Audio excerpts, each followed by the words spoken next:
Hello, everyone, and welcome back to Thirsty Thursday, where we comb through the hundreds of tweets from America's fiercest keyboard warrior, Congressman Derrick Van Orden. This week involved incoherent attempts at disses and lies about saving badger care again. So, grab a glass and join us for Thirsty Thursday. Now, this week, we are starting a new segment which we like to call DVO's Daddy of the Week. Van Orden always seems to be hyper-fixated on someone, and this week has been no exception. Stephen Colbert has been crowned DVO's Daddy of the Week, and here's why. Colbert's show ended last week, and Van Orden, of course, had to get in on the discourse. Now, it is widely believed that CBS cut Colbert's show because they were afraid of getting sued by the Trump administration, which is definitely a good thing for free speech, am I right?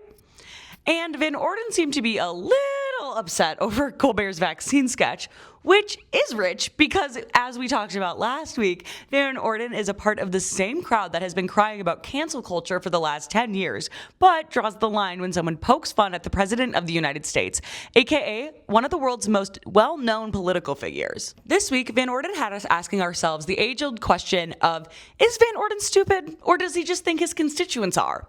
Van Orden once again claimed that he saved badger care, which brings us further to the conclusion that Van Orden is most likely living in a state of delusion.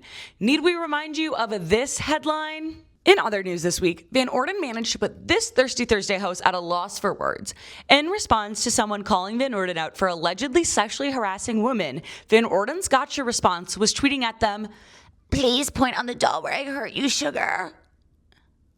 I'm sorry, what? I hate to admit that this isn't as shocking as it should be. Van Orden praises Trump on a daily basis, and I wouldn't exactly call Trump a champion of survivors. Now, the worst part is that Van Orden really thought he cooked here, because he tweeted this 2 more times, all to get a whopping 0 likes across all 3 posts. It seems Van Orden was also struggling a bit with English this week, as evidenced by this tweet.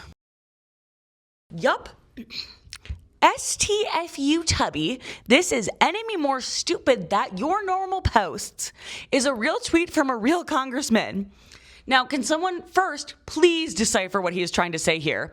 Also, totally unrelated, but would like to share these resources for absolutely no reason at all. Finally, this week, we are going back to Van Orden's old sealed Book of Man Twitter for a fun little throwback Thursday. In case anyone needed more evidence that running for Congress was Van Orden's backup plan for attention seeking, look no further.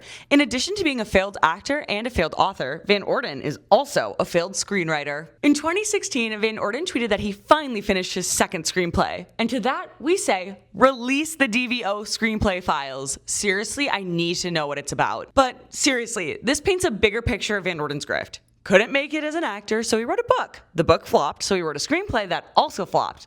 It looked like the second screenplay also went absolutely nowhere, so obviously the next logical step for this dude was to move to the 3rd CD and run for Congress to get his 5 seconds of fame. Well, that is all the crazy we can touch on this week. We hope you enjoyed this installment of Thirsty Thursday, and hope you tune in next week to see what insanity Van Orden talks about next.